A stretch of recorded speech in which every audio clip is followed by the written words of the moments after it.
Well, hello and welcome to episode number 465 of the Plain Talking UK podcast. I'm Carlos, and in this week's packed show, Qantas has some issues with its A380s after they come out of mothballs, and Nev takes a look at his not-so-favourite airline.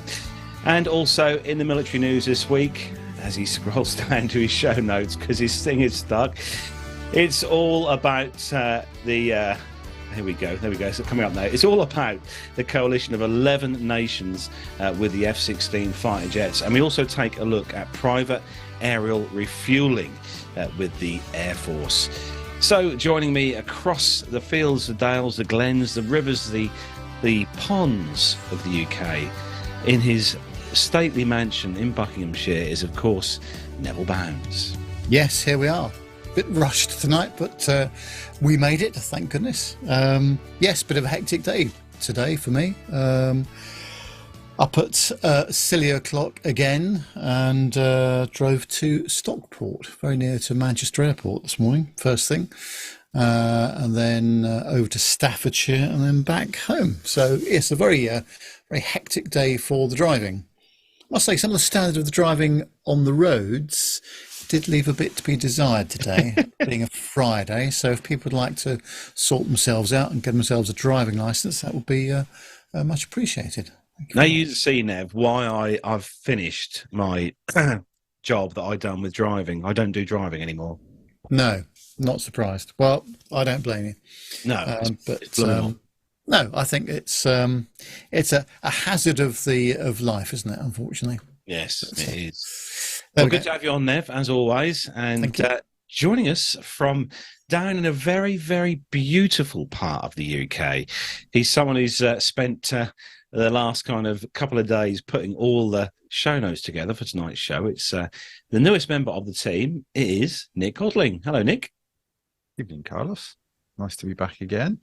And missed you guys last week, so I'm very excited this week because I've got a new microphone and it's a bit special. So I've been having a bit of a geek out with my lovely new bit of hardware. So thanks to our Patreons, I should add, for helping us keep the show going and operating with nice high quality. So thank you everybody for supporting the show.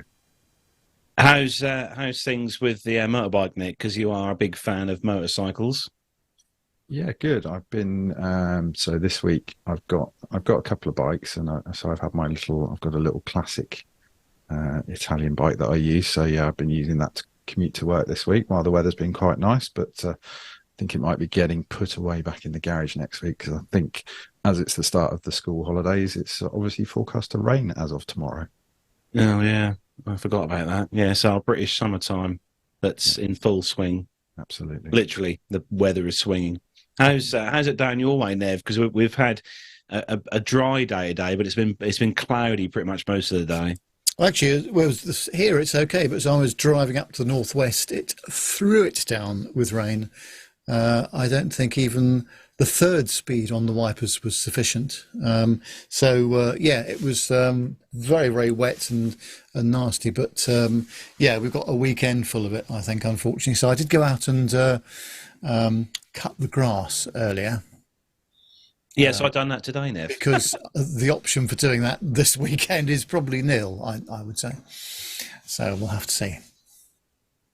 So we've got lots to get through on the show tonight, including some news. Don't panic for those of you who are worried where Matt Smith is. He is here, but he's busy putting everything together for the show tonight on the supercomputer. So he's busy doing that. Just say hello, Matt, for the benefit of the listeners who are worried where you are. No one's worried where I am. Sorry. He is there. I'll be with you as soon as I can. I've literally only just a second got in the door, so I'm frantically sort of loading as much as I can. Yes. So I will join you as soon as I've eaten my tea, and because I'm not going to eat on air, I'm afraid. Sorry, there are some rules. Plane Safety Podcast used to do that, didn't he? Yeah, absolutely, and I will never be doing that. Let's put it that way. Oh dear. Right, so let's get on with some commercial news. All the team ready? Yep. Let's go. Yep.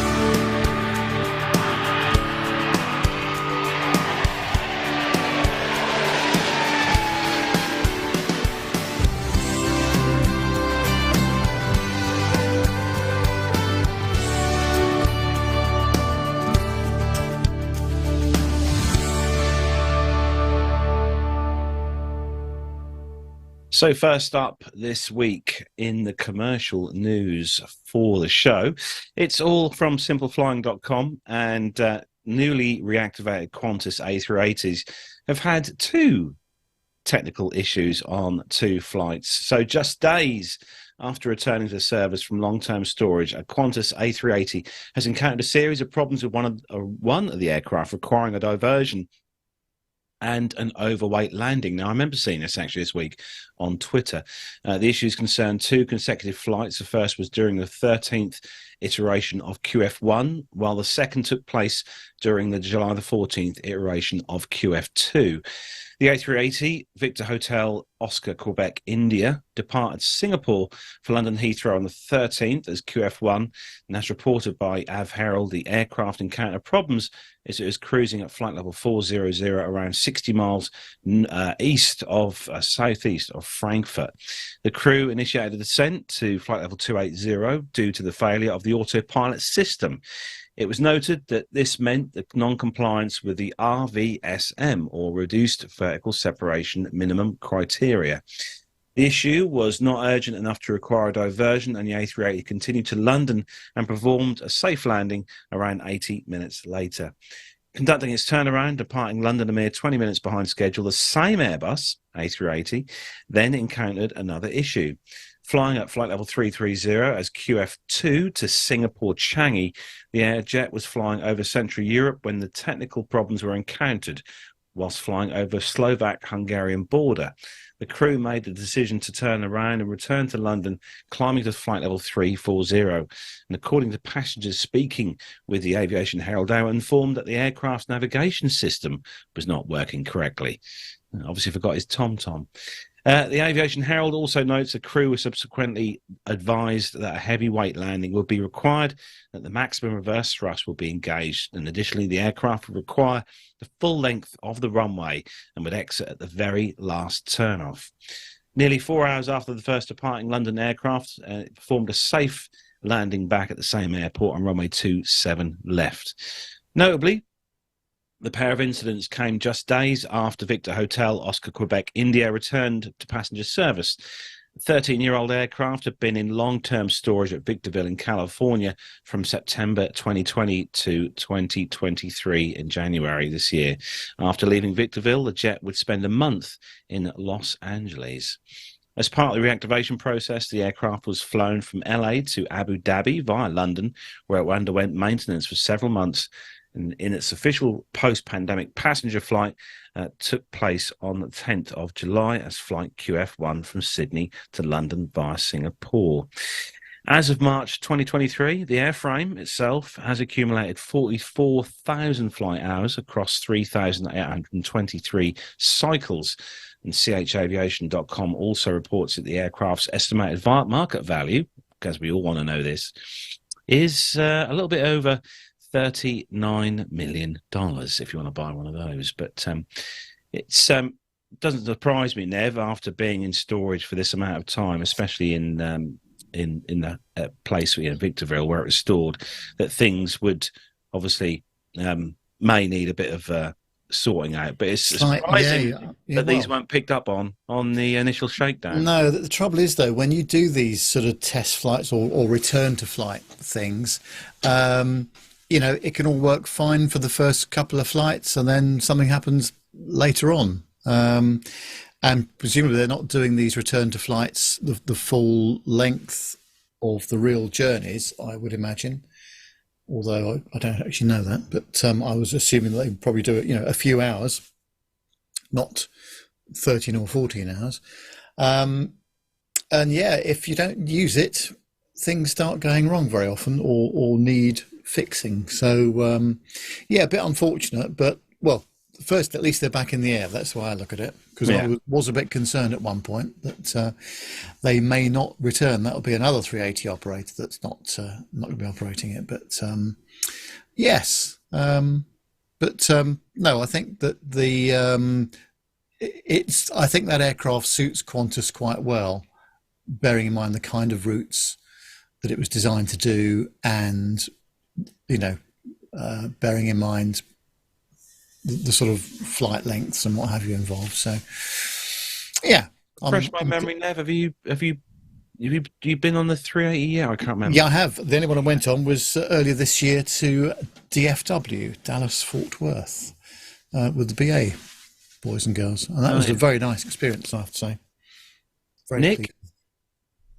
Well, I think it's the same with any vehicle, isn't it? I've always been a great believer in the fact that a vehicle will remain reliable if you use it regularly. And I think that, possibly that's a little bit of what we're seeing here, is that, these aircraft have sat around for a long time, and, they're very complex bits of kit. So you're going to get some issues. It's going to take a little while to shake those out, I think. Now, Nev, you've got the next story, and this would be a Ryanair story, and it is a Ryanair story, but with a slight twist. Well, yeah, people do ask, where does the Ryan come from in Ryanair? Now, I do happen to know the answer to that, but it might be a good time, because we never actually talk about the airline really in the style of which, where it came from and all the rest of it. We normally talk about Ryanair because there's been some sort of passenger incident or fight or something weird like that. So it would actually be a nice change to talk about it in a far more positive light. So a bit of history about the airline. Its headquarters in Swords in Dublin, and it's got primary operational bases are at Dublin and Stansted. And it forms the largest part of the Ryanair Holdings family of airlines, and has Ryanair UK, Buzz, Lauda Europe and Malta Air as sister airlines. It is Ireland's biggest airline, and in 2016 became the world's largest airline by scheduled international passengers. And the group itself operates more than 500 aircraft. It began operations in 1985, flying a 15-seat Embraer Bandeirante turboprop between Waterford and Gatwick. In 1986, the company added a second route from Dublin to Luton, thus directly competing with the Aer Lingus and British Airways duopoly for the first time. With two routes and two aircraft, the fledgling airline carried 82,000 passengers in 1 year. In 1989, a short Sandringham was operated with Ryanair sponsorship titles, but never flew revenue-generating services for the airline. That's an interesting point, actually. If anyone knows more about that, that would be interesting to hear about what the real story was with that. In 1998, Ryanair placed a massive $2 billion order for 45 737-800 series. The airline launched its website in 2000, with online bookings initially said to be small and unimportant part of the software supporting the site, but increasingly online bookings contributed to the aim of cutting flight prices by selling directly to passengers and excluding the costs imposed by travel agents. Within a year, the website was handling 3/4 of all bookings. The company launched a new base of operations in Charleroi Airport in Belgium in 2001, and later that year, the airline ordered 155 new 737-800s from Boeing at what was to be believed to be a substantial discount. In 2003, Ryanair acquired its ailing competitor Buzz from KLM.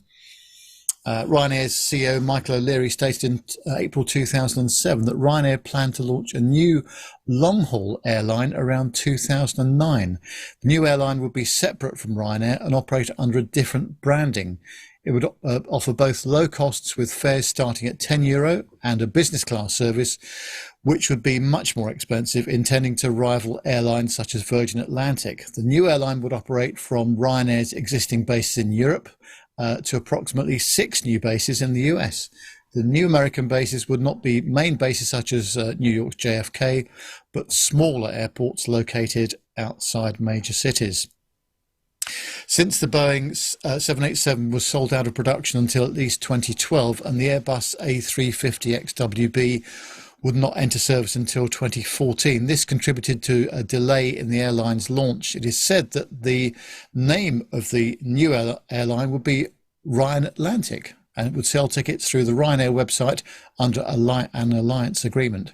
In February 2010, O'Leary said the launch would be delayed until 2014 at the earliest because of the shortage of suitable cheap aircraft. Well, obviously that's never happened so far, is it? On January the 27th in 2014, Ryanair moved to a new €20 million, 100,000 square feet Dublin head office in the Airside Business Park, having outgrown its previous office within the Dublin airport itself. The building was officially opened on the 3rd of April 2014 by the Minister for Finance and the Lord Mayor of Dublin. In September 2014, Ryanair agreed to purchase up to 200 737 MAX 8s, which was 100 confirmed and 100 options for over $22 billion. However, getting back to where we started with the whole thing, Ryanair was founded in 1984 as Dan Wren Enterprises by Christopher Ryan, Liam Lonergan, who's the owner of the Irish travel agent Club Travel, and Irish businessman Tony Ryan, founder of Guinness Peak Aviation. And of course, as we know, the airline was shortly named Ryanair. Guinness Peak Aviation, GPA, was a commercial aircraft sales and leasing company set up in 1975 by Aer Lingus, and the GPA and Tony Ryan, who was then an Aer Lingus executive. So there we have it. That's Tony Ryan and Christopher Ryan are responsible for the names that they appear on the front of the aircraft, on the side of the aircraft. Didn't know that about the flying boat, Nev. There you go. That's Short Sandringham. Yes. I mean, I know they. I know about the Embraer they had.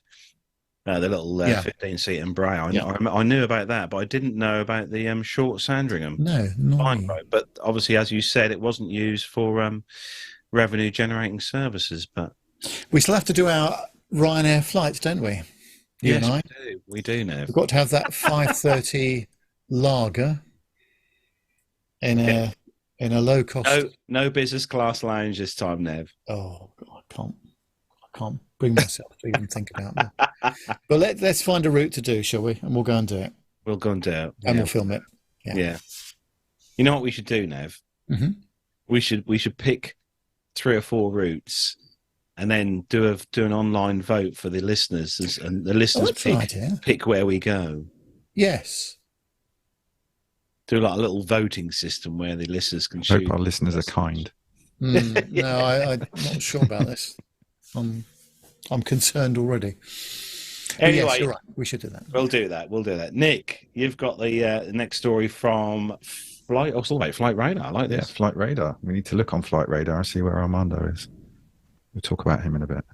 So, gaps in the map. Where aircraft aren't found on Flight Radar. So, on Thursday, the 6th of July, Flight Radar 24 tracked the highest number of commercial flights ever, following more than 134,000 flights. 134,000. Flight Radar 24 posted the map below the following day to illustrate the busy skies and received numerous questions about the blank areas on the map. Why are there big holes in places around the world? So the most obvious hole in Flight Radar 24 on the global air traffic map at the moment is Ukraine. So following the downing of the Malaysia Airlines flight in 2014, airlines began avoiding eastern Ukraine. And then, of course, when Russia began their full-scale invasion in February 2022, all of Ukrainian airspace was closed to civil aviation. So the map, which I don't know if Matt's going to be able to put up for us, but it shows the entirety of Ukraine empty, but also a large buffer zone implemented by Russian authorities extending from the Ukrainian border. Civil aviation places safety above all else. meaning many of the most convenient international flight routes are avoided due to safety or security concerns. Oftentimes, it's not just a concern about overflying an area, but also what happens if we need to divert here. For quite a few years now, flights have routed around Libya, but recent fighting in Sudan has expanded the area aircraft avoid, extending flight routes from Europe and Northern Africa to destinations south of Sudan. There are also areas around the world served by local airlines that are avoided by international carriers. Syria and Afghanistan still see regular commercial service, but those destinations are not served by large international airlines either due to governmental prohibition or the airline's own risk assessments. The other main reason flights avoid a particular area is geography, specifically geography that makes the safe operation of commercial aviation difficult or near impossible. The most prominent example of this when looking at the flight radar map is Tibet. On the map, you can see blue pins that represent airports, while the white and yellow lines represent available airways that aircraft can use to transit an area. And nearly all of Tibet is airway free, not because the terrain is too high to fly over. Even the tallest mountains in the world are just to the southwest, and these are easily traversed. However, safety is again the prime consideration. Aircraft operating at normal cruising altitude of 35 to 40,000 feet are flying through air that is less dense and contains less oxygen than air lower in the atmosphere. At cruising altitude, there's only about a minute of useful oxygen available before hypoxia can begin affecting the brain. This is why airplanes are equipped with oxygen masks and why aircraft descend to 10,000 feet or lower in the event of a depressurization. So the problem with Tibet is that much of the plateau is at or above 10,000 feet, making it impossible to descend to a safe altitude. Aircraft that do operate in this area follow special procedures and carry equipment to mitigate an emergency situation. For nearly all others, flying around is the easiest thing to do. In eastern Russia, the lack of flights is a combination of geopolitics and geography. There are few flights to begin with, as there are not many cities in northern and eastern Russia that require large amounts of air service. But with the invasion of Ukraine came sanctions on Russia and prohibitions on aircraft from other countries operating in Russian airspace. This has resulted in even fewer flights over eastern Russia than at the beginning of 2022. Much of the world's air cargo transit Anchorage in Alaska, in between Asia and North America, and the fastest route between those two places travels directly through eastern Russia. Prior to the Ukrainian invasion, international airlines would fly from Anchorage to cities like Beijing, Shanghai, Tokyo, and Seoul via Russian airspace. But with the imposition of restrictions, all of that traffic no longer uses Russia and instead routes out over the Pacific Ocean. So flight planning is a balance of safety, security, and economics. Airlines will fly between 2 points as efficiently and as safely as they can. On some routes, that might mean taking a long detour to ensure the safety of their passengers. Just looking on Flight Radar 24 at the moment, and that picture that we had at the beginning there with the big hole in the map where Ukraine is. I'm just looking on Flight Radar 24 at the moment. There's a flight that took off from Turkey, Istanbul, and it's a 777 freighter, 777-300 freighter.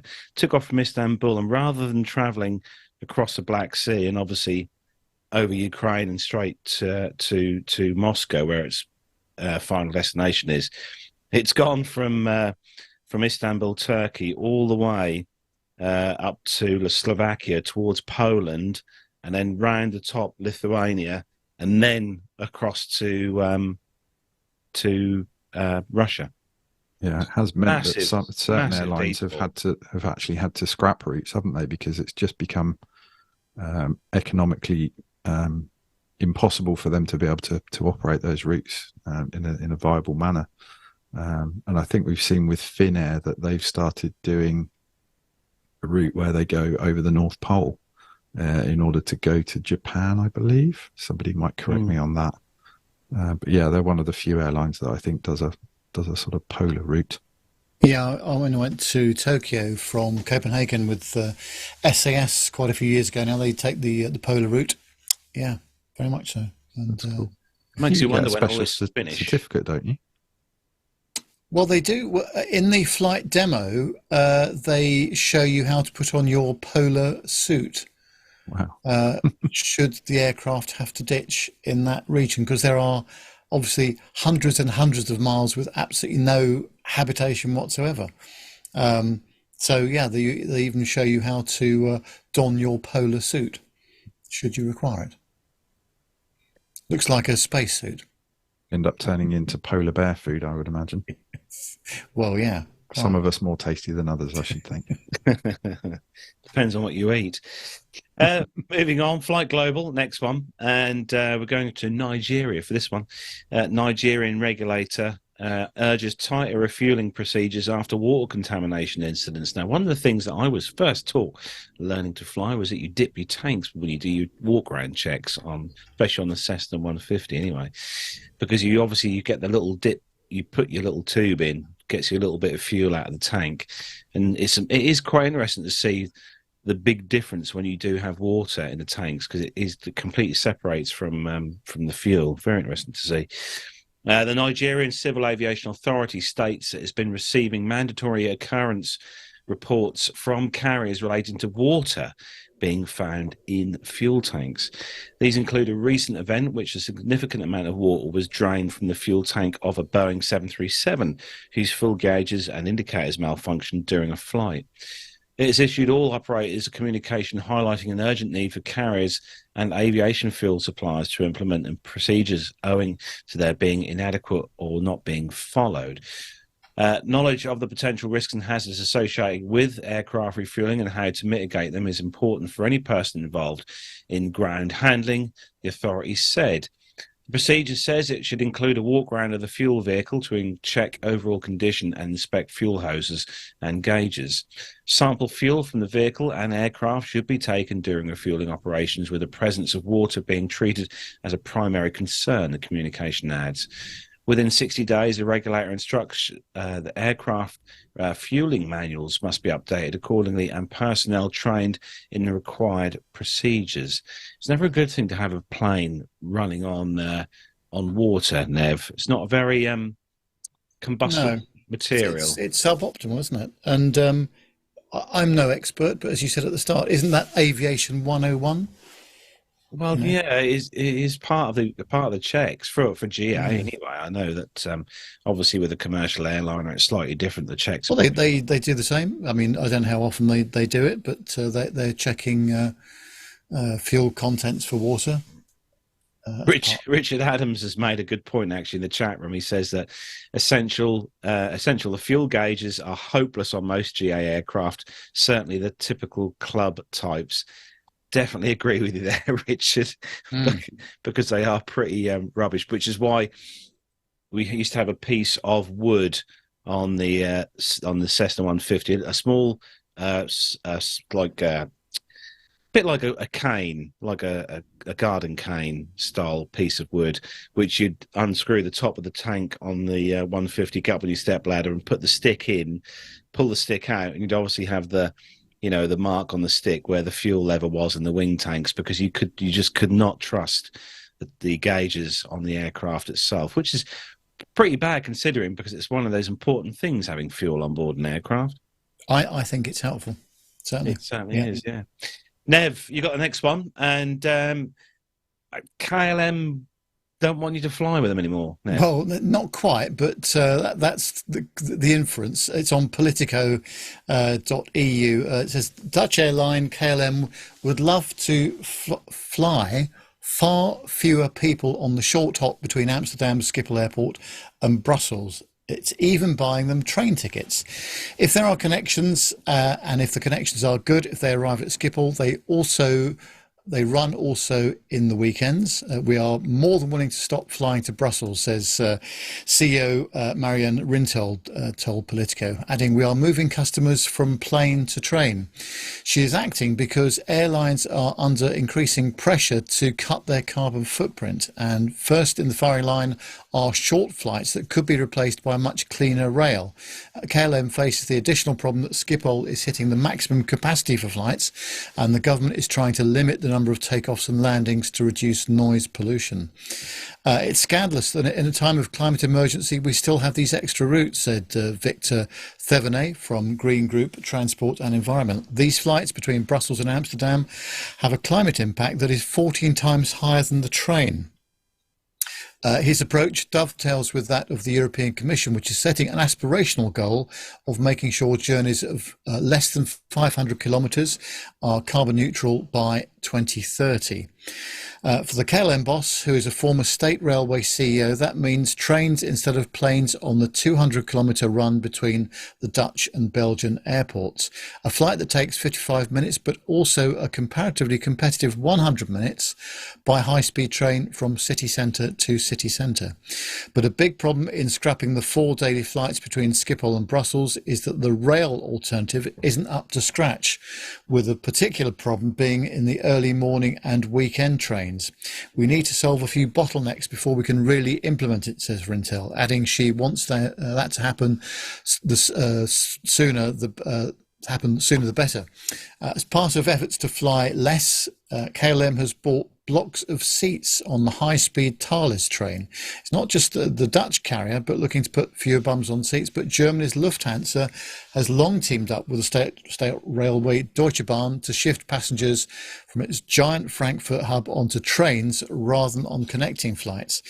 KLM's sister airline Air France has done the same with SNCF. France even passed legislation last year banning short-haul domestic flights if there isn't an alternative rail connection of 2.5 hours or less. But the law has so many loopholes that only 3 routes were affected.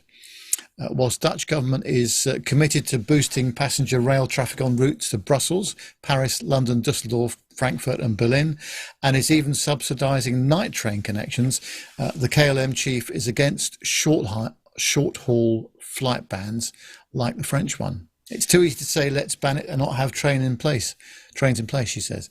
Then people go by car, and that's even worse. Rintel is also looking at the connection to Berlin, which currently takes 6 hours and 40 minutes by train. Track infrastructure upgrades on both sides of the border could eventually cut the train journey to 4 hours, becoming more competitive with the 75-minute flight. Well, I've got a story about going from Brussels to Amsterdam years ago. This is before you booked your ticket online, so it's actually before the internet. And you went to your travel agent and they gave you a proper ticket. Do you remember that? What a proper I remember those days, no? And they gave me a ticket from Amsterdam to Brussels, which was tremendous. Flight, I assumed it was a flight anyway. So it was a very early flight. It was a 6 o'clock flight in the morning from Schiphol to Brussels. So I got there, just as the airport was opening, in fact, because that's when it didn't really operate a full 24-hour service. And I got there, and the lady on the ticket desk said, well, that's a rail ticket you've given me. So actually, the airline was issuing rail tickets back then via the travel agent. They didn't actually say on the ticket that it was a train ticket. So they had to get all the way to, I think this was before the airport station was open properly as well. So I had to go back into town on the coach and then get a train to Brussels.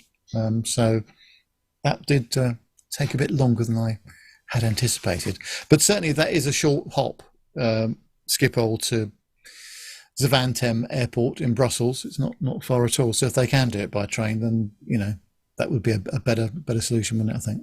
I think we should go there at Ryanair now, because I've never been there. What, to Schiphol? Haven't you? Oh, no. All right then. We'll get on one of those, what do they call them? The flights that all those chaps get on when they've had too much to drink. Oh, what, the Yes, the stag party flights. Stag party. That's the word I was looking for. Yes. Yes. Well, we joined them for a 50-minute flight to Schiphol. That'd be nice. Schiphol, yeah. Yeah, I must admit, I've never been there. It'd be nice to see what the airport is like because I've never flown through there. So, yeah. And obviously, it's one of those airports that our local airport, Norwich, flies to often, albeit very expensively. But yeah, have to look into that, Nev. Yep. Nick got a story on airline making a detour for the passengers' experience. Yeah, this is an interesting one. So this is from simpleflying.com, and it's passengers on board a Play Airlines flight from New York to Keflavik got the chance of a lifetime to experience a volcanic eruption. And so the Play Airlines flight took off from New York Stewart International on July the 10th, bound for Keflavik, and the aircraft was an Airbus A321neo. Took off relatively on time, just 9 minutes later than scheduled, and the whole flight went by as normal. When the flight neared the Icelandic capital, the flight's captain decided to give their passengers the experience of a lifetime. 10 minutes before landing, the crew decided to make a quick diversion past Keflavik to a volcano eruption just 10 miles away from the airport. In an interview with ABC News, one passenger on board, Matthew, described the spectacular event. 10 minutes before landing, the captain told us in a very happy voice he took a little detour over the eruption site and just wanted to turn around so everyone could see it both sides. It was just unreal. We could just see a fountain of lava emerging from the earth. It was an amazing experience. Overall, the flight eventually landed 12 minutes earlier than the scheduled time, and the incredible experience was captured by passengers on board, and lava could be seen coming out of the volcano with a cloud of ash in the sky above. On Saturday, the 15th of July, the same scheduled flight made the exact same detour as the one on the 10th, showcasing the spectacular views. Many of Play Airlines flights that come from Europe get to experience the eruption, coincidentally, as the flight path for arriving aircraft coming from Europe fly near the site. So Iceland, being geographically located on both the North American tectonic plate and the Eurasian tectonic plate, is a geologically active island. And the country is famously known as the land of fire and ice, with its stunning glaciers and breathtaking volcanic eruptions. Although the passengers on board the Play Airlines flight got to have a positive experience with the volcano, many passengers worldwide likely experience the negative effects. When a volcano erupts, a large cloud of volcanic ash is spewed into the atmosphere, and this causes havoc for planes. Aircraft flying cannot fly through volcanic ash as the hot ash contains sediment, and if the sediment gets into the engines, it damages them severely. And there have been many recorded accidents of this happening, or incidents, it should be written. Most notably, British Airways Flight 009, operated by a Boeing 747, experienced a quadruple engine failure after flying through volcanic ash near Jakarta in Indonesia in 1982. Although there were no recorded fatalities, the danger was immense. They did, in fact, manage to restart the engines and landed safely. I remember that one. In the spring and summer of 2010, absolutely, a volcano erupted in Iceland, and it was such a big eruption, the ash cloud spread as far as North America and Europe. As a result of it, the flights throughout Europe were forced to be cancelled. This was at the height of the summer season. Thousands of flights were affected. So nowadays, aircraft can fly over ash if the density of the ash is between 2 milligrams and 4 milligrams per cubic meter. This is to ensure the safe operation of the aircraft. However, thankfully, the Play Airlines flight this time wasn't affected by an ash cloud. So what do we think? This sounds no, thank you. That's all I'm saying. No, thank you. I'm a bit cynical and a bit skeptical that an airline would kind of willingly go out of their way to show passengers a. No, thank you, is my response to that idea. What a ridiculous... I love the idea of it. No. It sounds spectacular, but No. Terrible possibly idea. not on a vehicle that relies on forward momentum and Yes, and clean air. not- Clean air. clean air. Yes, that's a very good way of putting it. Thank you, Matt. Nick, would you like to pronounce the volcano that erupted in Iceland at all? Let's have a go, shall we? Let's see if I can find it. Where is it? Nev has put a link in the group chat, by the way. Yes, there's a very helpful explainer on the YouTube thing there. Should we see if we can get Google to pronounce it for us? I'm going to that'll be decline. fun, yeah. But by all means, you go ahead, Nev. Thank you. No, I'm not going to do that. Okay. Well, I'm going to rename it Dave. Dave. Yeah. Right. Dave, yeah. I think that's its European name. Yeah, Right. Dave. Okay. Dave. Right. Okay. Yeah. Have we? What is it? What is it? I'm trying to find it. Is it in the story? Where is it? Well, Sturman in the chat room says it should be called Mount Eruptaboom. Eruptaboom. Yeah, that's well, I mean, different. that's... Yeah. That is different. I'll give him give him Mount Eruptaboom. Dirk Guest suggests that we should rename the podcast Plate Tectonics Podcast UK. Right. Okay. I mean, it rolls off the tongue, certainly. Oh, yeah. No, that was that particular story. Nev was made into an air crash investigation episode, the one with the 747, the BA Yeah. one. Let me That guess. we- You watched it on a plane.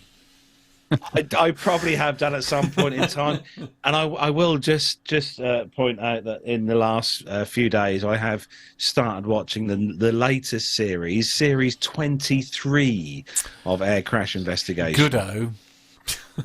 It's very interesting indeed. Yes. Right, next for story. This one's from theinsider.com, and American Airlines have barred a 17-year-old from flying with the airline for 3 years because he tried to use a skip lagging ticket. A what now? I have no idea. Before you carry on with the story, has anybody heard of this? Does anybody know? I before we get heard of started? it. I didn't realise that this is what it was called, though. Right. Okay. So yeah, it does sound like a US definition of it. doesn't So it? for our UK listeners, a dodgy ticket. Oh. Well, not exactly. Oh, okay. Oh, I'll read the story. Read the story. Okay. Okay, American Airlines has barred a teenager who planned to disembark during his layover in Charlotte, North Carolina, instead of New York City, his final destination. The teenager's father, Hunter Parsons, told Insider the airline barred his son from flying with them for 3 years because he was planning to use a 150 skip lagging ticket, a practice prohibited by many airlines, including American. His ticket was cancelled and he was banned from American Airlines for 3 years, but never actually did anything wrong. He never even got his boarding pass, Parsons said in a Facebook message. Skip lagging, also known as hidden city or throwaway ticketing, is a controversial cost-saving strategy where passengers book tickets with a layover with the idea of skipping the second leg of the flight. While skip lagging helps passengers save money, it often results in lost revenue for airlines. Parsons said his 17-year-old son was scheduled to fly from Gainesville, Florida to New York City with a layover in Charlotte. Gate agents in Florida took his son to a security room to be questioned after seeing his North Carolina's driver license and suspected he wouldn't continue flying to New York City. Parsons first told the local television station Queen City News. Parsons told Insider that his family had to purchase a new direct ticket which cost more than $400 so his teenage son could fly to Charlotte. He said his son didn't know what he was doing or didn't realize he was doing anything wrong.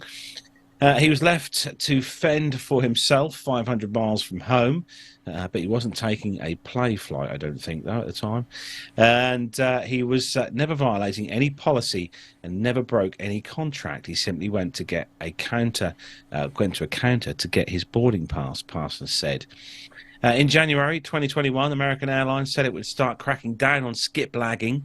A representative for the airline previously told Insider a statement that Parsons' son was questioned only at the ticket counter, about their travel while attempting to check in for their flight.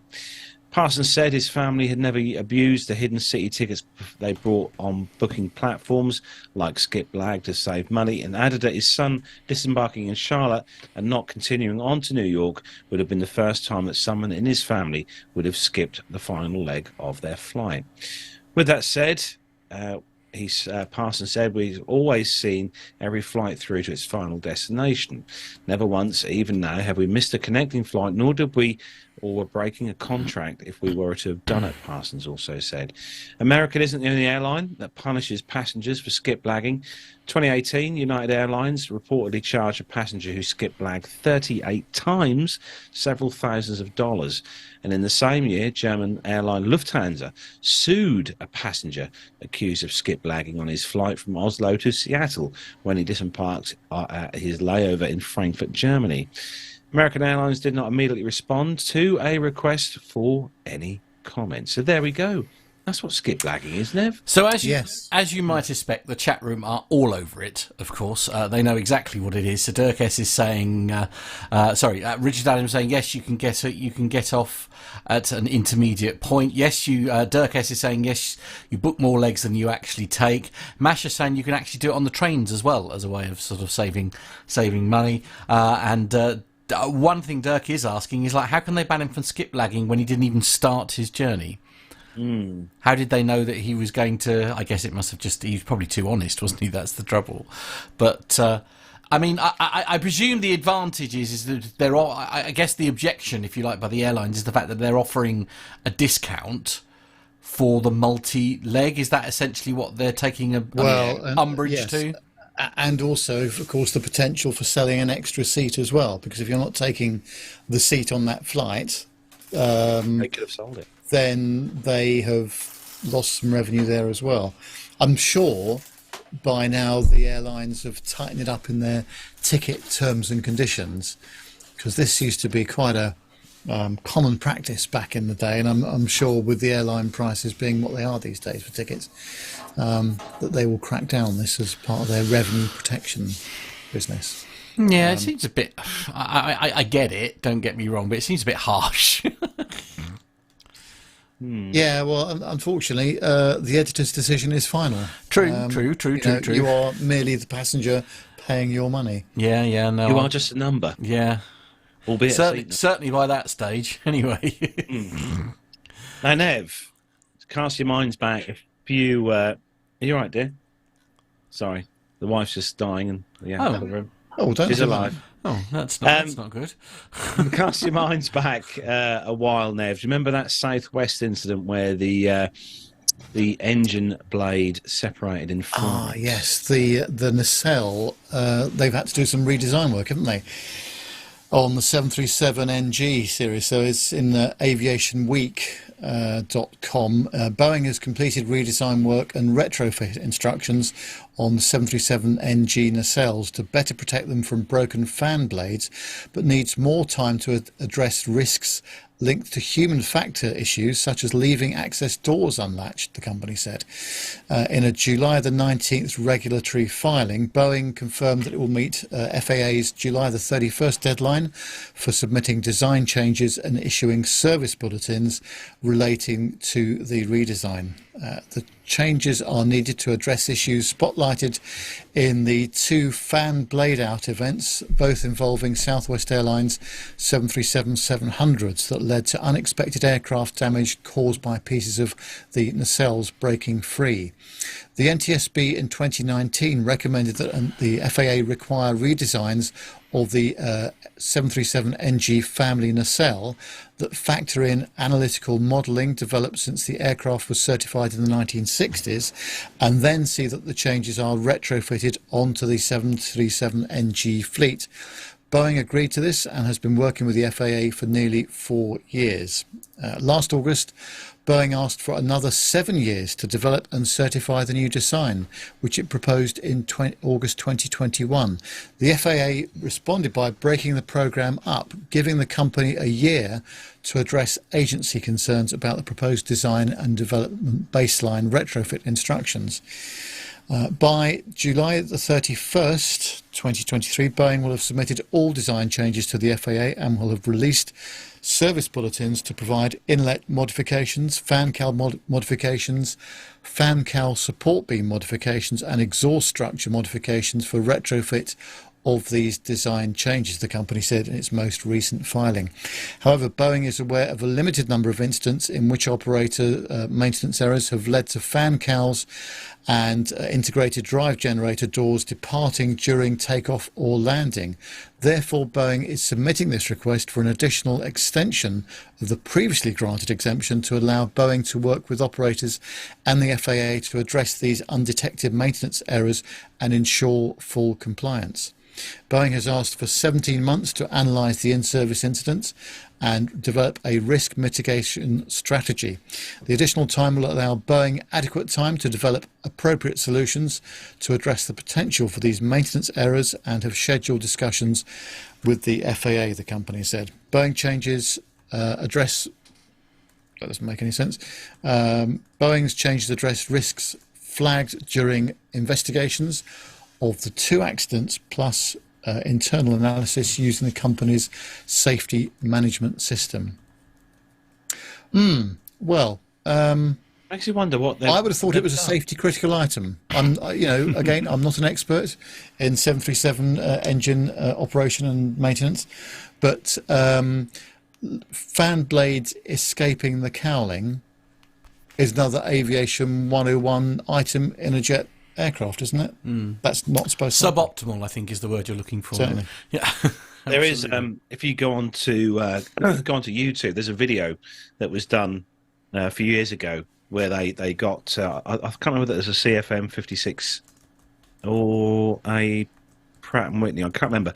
Anyway, they had an engine, a commercial airliner engine, and they put some detonating charges at the base of one of the stage 1 blades, and then detonated at full speed. And it was very interesting to see how that engine coped with a blade separation at speed. And that actually contained the engine in question contained the actual blade. It didn't come through the. Well, that's been part of the certification process for years. To be able to contain a blade out failure within the nacelle and the cowling itself. So this is not a new piece of legislation at all, is it? So they need to get their act together, I would have thought. Tell you what, knowing how big they are, considering I have one sitting up here above my head, they're not small. No. And they're not light either. These blades. No, and even with lightweight materials, of course, it's, with the kind of speed that they're rotating at, there's an awful lot of energy when they do let go. And even with the remarkable materials that are used in the shroud, containment is quite a challenge. So I'm not surprised that these types of incidents do occur sometimes, to be perfectly honest with you. I'll tell you who we need to get on again, Nev, for an update soon. Talking about engine blades and engines. Oh, Peter. Yes. He's very good. Yeah. That's a good idea. Because I know for those who might follow Peter on his social medias, he is incredibly busy at the moment doing engine inspections. So we'll have to have a chat and see if we can get Peter back on the show. Moving on, what his take is on this as well. Actually, that would be perhaps we should do another special with Peter on the show. But Nick, you have got the next story, and didn't we have a story similar to this not so many weeks ago?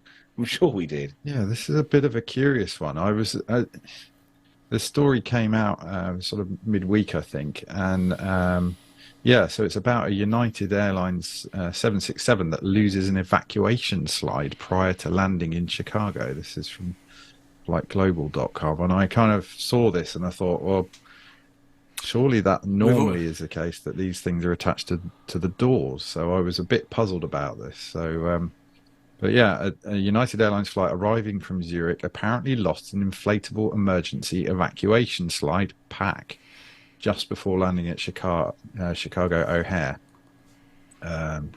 On the 17th of July, the carrier confirmed to local media reports that the slide fell out of the landing aircraft earlier in the day. The Chicago-based airline said, "We immediately contacted the FAA and are working with our team to better understand the circumstances around this matter."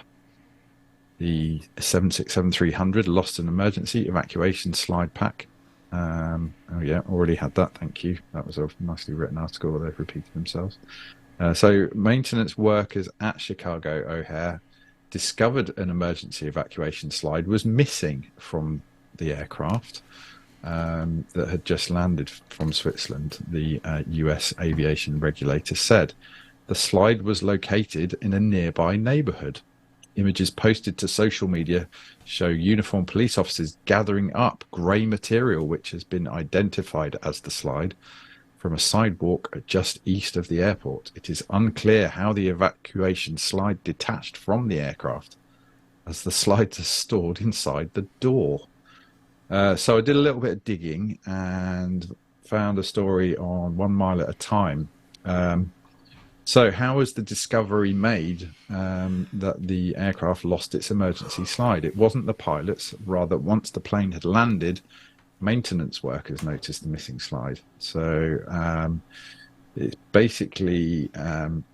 so it turns out that this is an overwing exit slide, and it actually deploys over the wing. So how is it possible the pilots didn't notice they'd lost one of the emergency slides during the final descent?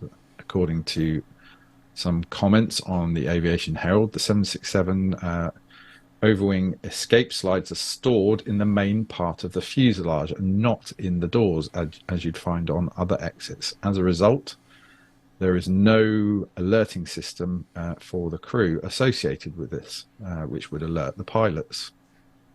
There's actually quite a nice video on YouTube actually showing.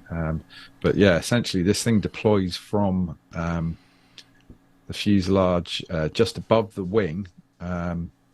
And yeah, for whatever reason, it had decided to pop itself out and off it went. So yeah, bit of a strange story. I don't think I've ever heard of anything like this happening before. I love the picture on this story with the kind of residential street with three police cars from the Chicago police force, and the chute lying there at the bottom of someone's driveway. They're all looking a bit puzzled, as though it's a child's paddling pool or something. Yeah. Well, it wouldn't last there very long if it landed out here. I can tell you that now. But I mean, I'm trying to get my head around, like, so how did the crew not notice, for example? And I guess, like, I mean, if it was, like, say, like the back slide, if you see what I mean, if it was the back, one of the exits at the back of the aircraft, then to be fair, I mean, I don't suppose anybody would stand any chance of knowing. It's not like you've got rear view mirrors to keep an eye on, what's going on behind you, have you? You haven't really got exactly any of that. It seems as though in this instance there is no crew alerting for this slide actually being deployed. Which if there was, it was faulty. It seems extraordinary, but yeah, apparently for this particular one that there isn't any alert to the crew. So they were completely unaware that it had deployed. That video you were just mentioning there, Nick, I've literally just had a quick look at that on YouTube. It's only 17 seconds long. It's quite a short video, but I've never noticed that on the 767 the overwing slides deploy from a little hatch just by the trailing edge of the wing near the fuselage. It's quite interesting to see, actually. But, yeah, I'm not sure if there are any other aircraft that have that style of slide. I don't know if anyone in the chat room knows. Someone will know. Well, I just think it would make a nice addition to the rest of the various pieces of aircraft I have here. So. Indeed, very true, very true. Slightly off topic. The picture behind me, by the way, very kindly supplied to me by Jonathan Warner, as always. It's a picture that he took at Riyadh. It was the Danish F-16s waving goodbye on Riyadh departure day. There you go. That's what it is. Hang on, let me go that way. He takes some good pictures, doesn't he? Yeah, I see that now. Yeah. Very nice colours. Indeed. Very nice colours. Next story comes to us from Reuters.com. And United Airlines grapples with pilots avoiding the captain's chair. Why would you avoid? You want to go from right seat to left seat. United Airlines First Officer Phil Anderson has turned down opportunities to be promoted to captain as he doesn't want the unpredictable schedule that comes with the bigger paycheck.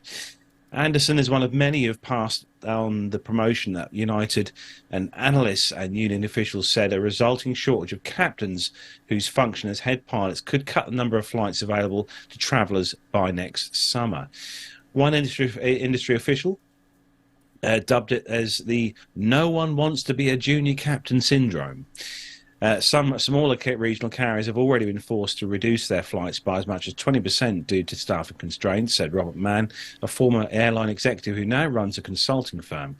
If pilots refuse to take the captain's seat, Mann warned that airlines like United could face the same problem even as consumers are returning to more travel. You can't fly with two first officers, he said. You have to have a captain. Oh, funny that, isn't it? They're both pilots at the end of the day. Finding pilots willing to take career upgrades is not just a United problem. American Airlines, more than 7,000 pilots have chosen not to take a captain's job according to union-supplied data. Dennis Tager, a spokesperson for American Pilots Union, said a number of pilots declining promotions has at least doubled in the past 7 years. The first officer helps navigate and operate flights, but the captain is the pilot in command of the plane and is responsible for its safety. While both are union jobs, they fall in different categories and have different pay rates. At United, bids for 978 captains' vacancies, or about 50% of the vacancies posted, have gone unfulfilled in the past year. United Pilot Union data shows in June, 96 of 198 openings went unfilled. Currently, the Chicago-based carrier has around 5,900 captains and 7,500 first officers, according to union data. United, scheduled to report earnings on Wednesday, has sought to encourage pilots to become junior captains with a new pilot deal. That includes provisions such as premium pay, more days off, restrictions on involuntary and some standby assignments, and the agreement must still be finalised and ratified. Garth Thompson, United's pilot head union, or union head, said the deal would go a long way towards ensuring United is sufficiently staffed with captains for 2024 and beyond. But some pilots said it was too early to assess its impact, even as they called the proposed changes big improvements. Now, the story does go on. It says here, further on the story, that says here, top of the scale hourly wages for a 737 United first officer. They range from about $231 to $232. Well, huge increase there. Compared with around $311 to $312 for the most junior captains of the same aircraft. And they did say a failure to substantially improve work rules was a major reason why United pilots overwhelmingly rejected a deal last year. This is strange. I wouldn't think you'd hear this in the UK, Nev, would you? With some of the bigger airlines here, like the BA and Virgin. I always assumed that, when you would become a pilot and you start off in the right seat as a first officer, your career goal in life would be to progress on to being a captain. Well, not always. I think a lot of people that I've spoken to do quite like being a senior first officer, if that's the level they get to, and they don't necessarily want the ultimate responsibility of the commander, the captain. But I think it just depends on people's work situation, and also the distances involved as well, whether how they're based, whether they're commuting to work at all, or whether they've got a base at their home airport, for example. A lot of different factors in here, but yeah, it's well, I think that's more and more of a problem now as well. People not wanting that level of responsibility, perhaps. Yeah, with the rewards that go with it. Pay makes a big, I think, a big thing with that as well, isn't it, Nev?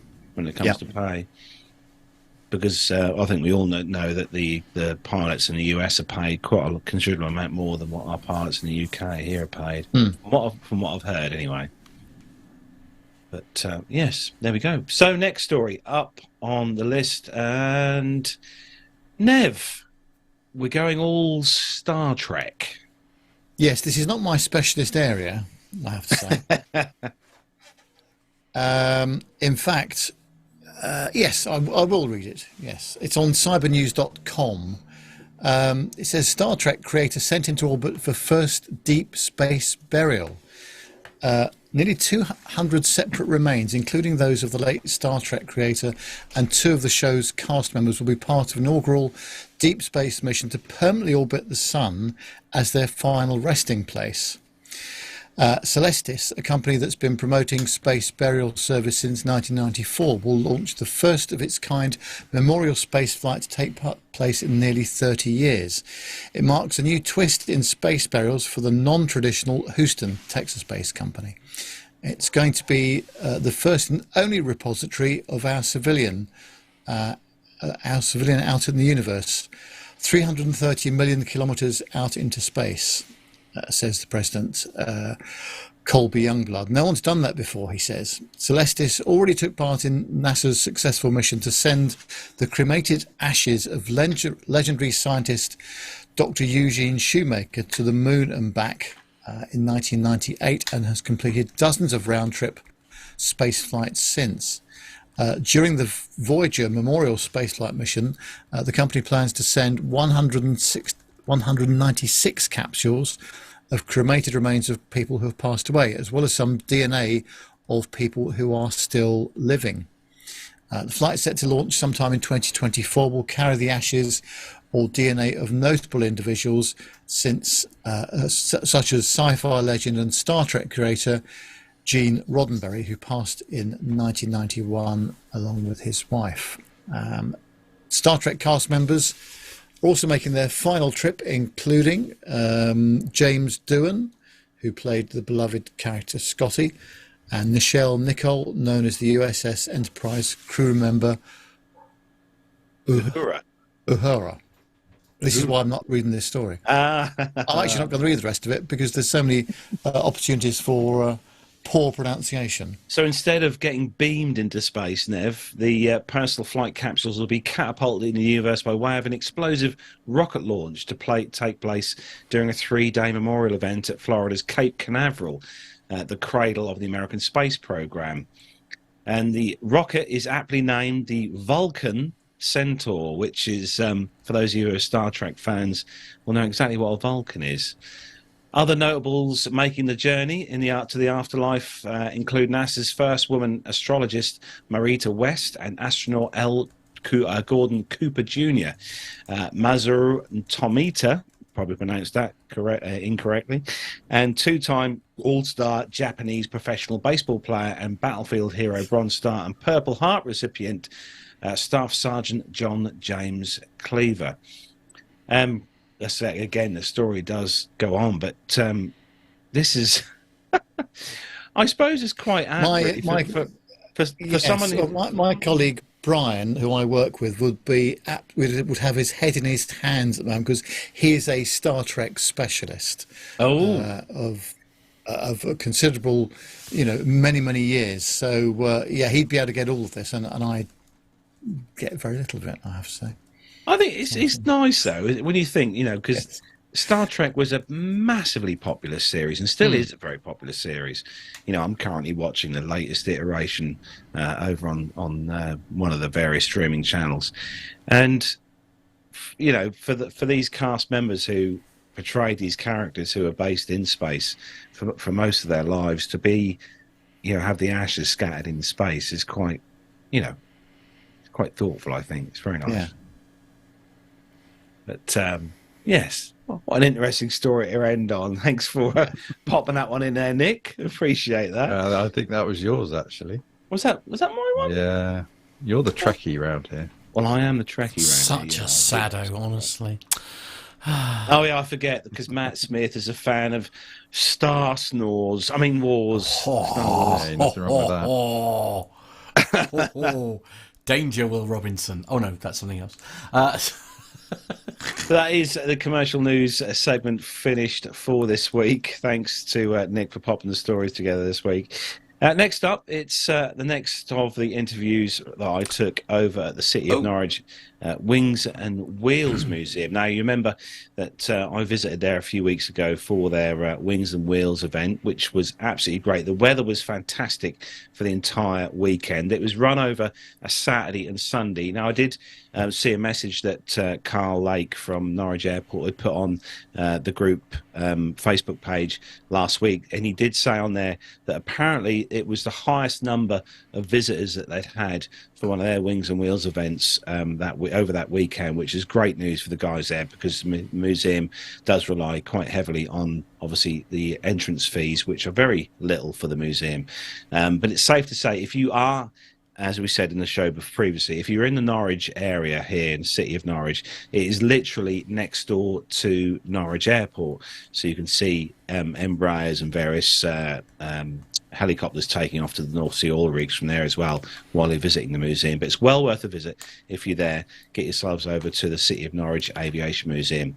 And while I was there on the Saturday, I got a chance to talk with Gary, and we were on board, got the lovely opportunity to go on board the Nimrod there at Norwich, which is literally 95% all intact, including the engines, which are still on the aircraft. And I got a chance to go on board and have a chat, a very interesting chat with Gary about the aircraft and also his classic car.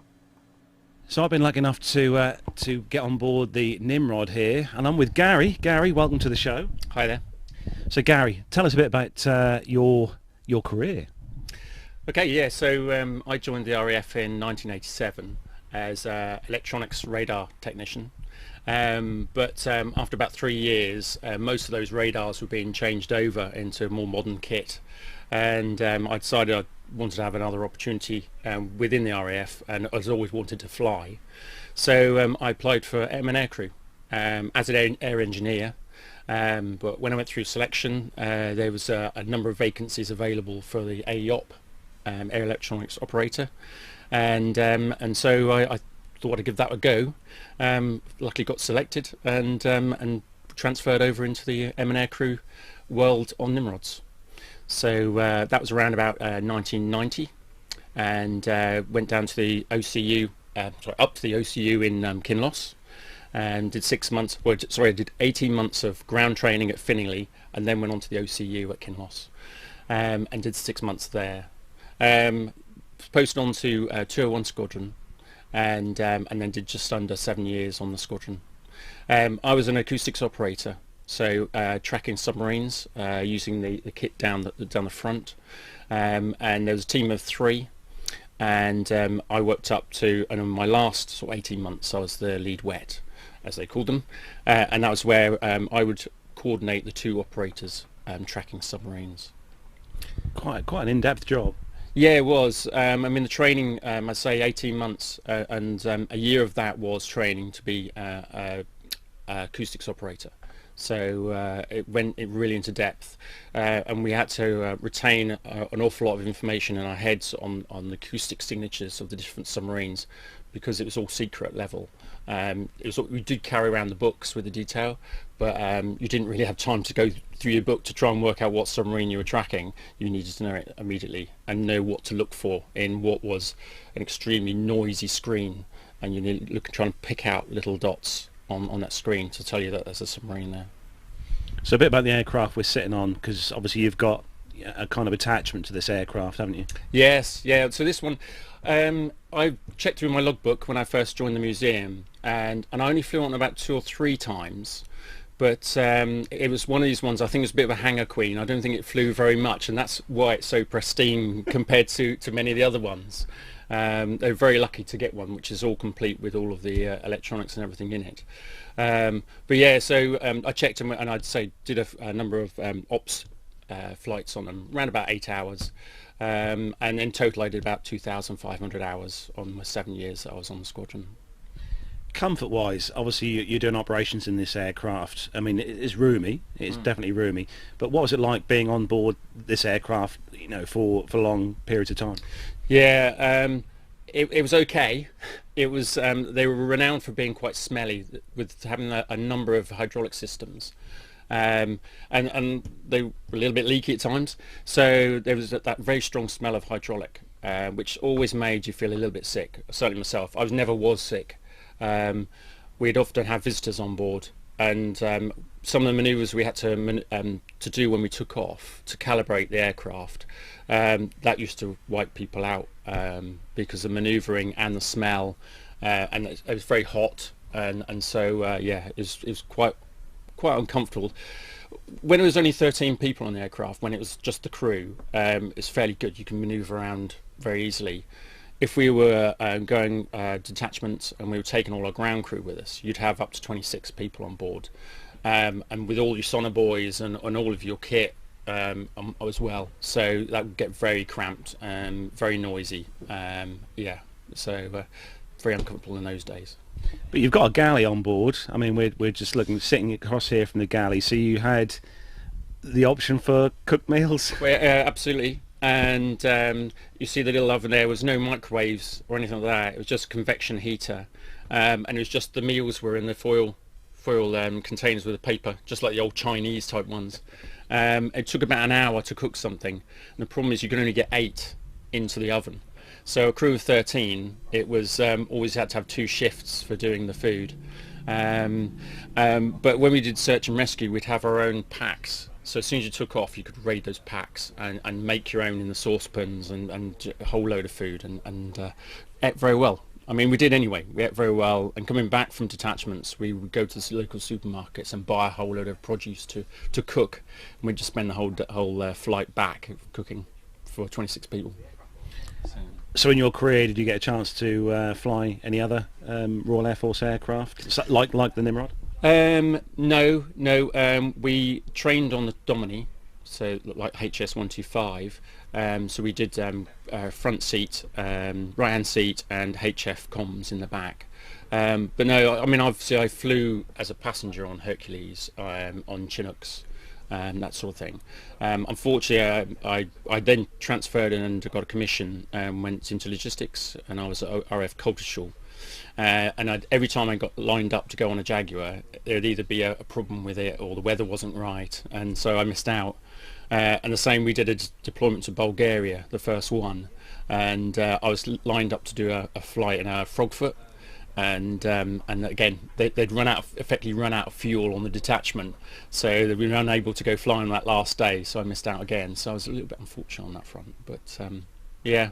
E3s, I've been on E3 as well.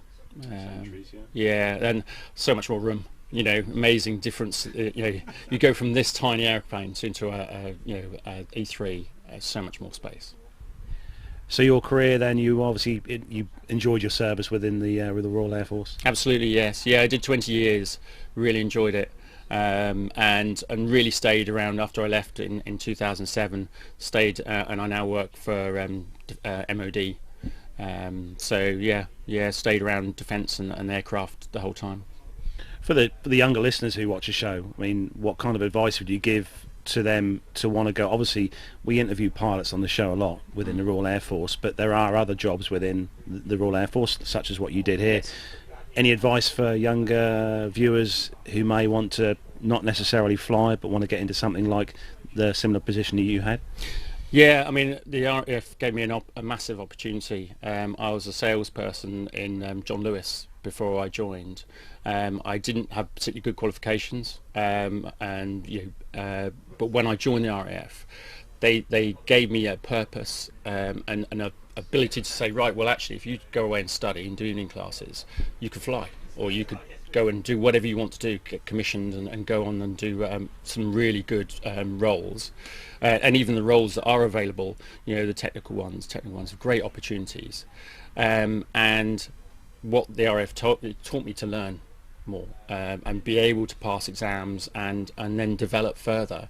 And as I say, I then went through, was able to fly, did that for 10 years in total with the training, and then got commissioned, and then was a logistics officer, deployed around the world. And those opportunities, when I left school, didn't think I was going to have anything like that. So it's a fantastic opportunity to develop yourself further, and the world's your oyster in terms of roles. So looking forward to the future. Any plans at all for flying or anything? No.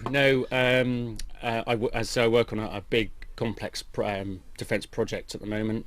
I'm 10 years from retirement, so yeah, I think days are quiet now. I've got my car here I'm displaying as well, which I've just finished, though it still needs work doing to it. So yeah, so we're trying to wind down a little bit, but it doesn't seem to be with my career. It's still very, very busy. One last question before we wrap up, because we've got some people now coming on board. I'm sure they want to chat to you as well. Given a chance to nip across the NDR here into Norwich and fly any aircraft that you wanted to, be it commercial, military, GA, retired or still flying, what would you love to go and jump over now and have a flight in? Ooh, difficult question. I've just come off the F-35 program, and that aircraft does look superb. So I think it would have to be the F-35. Yeah. F-35. That's not one we get very often, so it's good to hear different. Yeah. No, as I just finished. I was at Marham for 2 years working on that program, and it's a very impressive aircraft.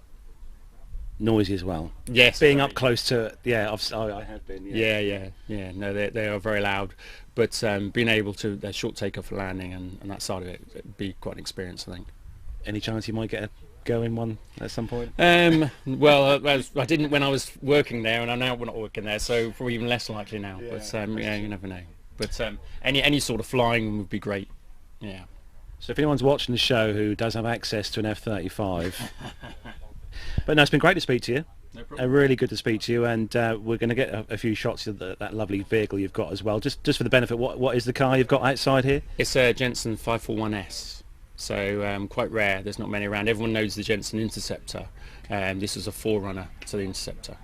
Some similar lines, but only 112 built. So it's it's taken me 15 years of working on. So surprised you had time. Well, yeah, it's not the only project. I've been doing other cars as well in between. That's why it's taken so long.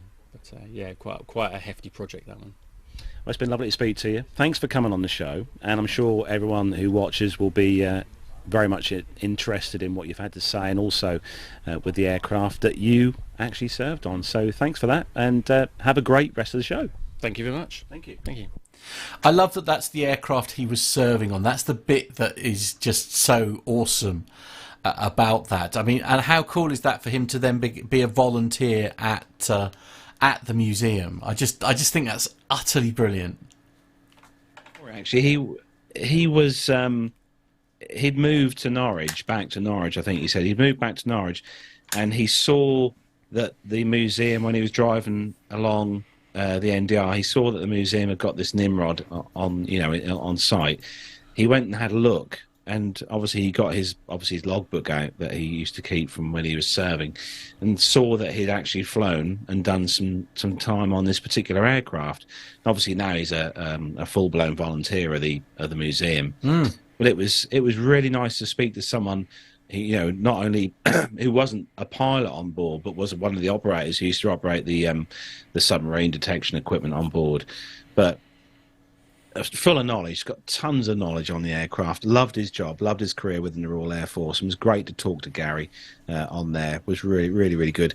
And also the fact that his own personal vintage car was parked right next to the aircraft as well, which was quite cool as well, the Jensen. So it was great to see that. But it was nice to chat to Gary. Now I think, Nev, we've got one more, haven't we? I think we've got to come from yes. Norwich. Yeah. We have, yep. We have, yeah. we'll be putting that one out hopefully either next week or probably the week after, I think, because next week we're doing a special show. But we've got one more to come from Norwich, and that's another very interesting interview as well that we've got coming up from there, which I took with a guy who flies a T6 Texan. So that's really interesting indeed. But as I said, well worth a visit. It would be great to get a little meet up there at some point in the not too distant future at Norwich. It'd be good to get some bodies there. And, it's an amazing museum. It is absolutely fantastic. The only problem is, Carlos, is it is a very, very long way from everyone apart from you and me. That is the bloody issue, isn't it? I mean, Zeus is close by, isn't he? Yeah, I mean, yes, true. That's about it, really. True, yeah, and Carl, obviously, who was already there. Yeah. He probably wouldn't want to attend an event, at his own museum that he's involved in. But anyway, yes, I mean, I'm desperate for everybody to come and visit the Flixton one. But again, that's even worse in terms of trying to... And again, it's a fantastic museum at Flixton. It is. It's an incredible museum. Massive amount of static aircraft. Yeah. And the best thing is, it's free to get in. Doesn't cost you a penny. I know. The only problem is you've got to travel probably 400,000 miles. 80 gazillion miles, yes, absolutely. to get here. Indeed. Especially Nick, because obviously Nick lives, yes, in God's a very nice country. part God's of the UK. country. God's country. But God's Well, I country. think as getting to your part of the world, it's as the saying goes, it's not quite the end of the world, but you can see it from there. Yes, absolutely. It's called Lowestoft. Yeah. So, moving on to the next part of the show, it's Nev's favourite part. He's been sending us countless messages via our group chat to tell us to move on to get to the military segment this week. So, especially for Nev, if all the team are ready, and there's some Nev, honestly. Let's go. Let's do our military segment of the show. And we're missing Armando this week. And we'll just point that out before we go on. We are missing our military expert on the show. Fingers crossed, hopefully, Armando will be back soon. Fingers crossed. Matt? Bogies 13550, Angel 16, heading 340. Okay. Understand, Bogies.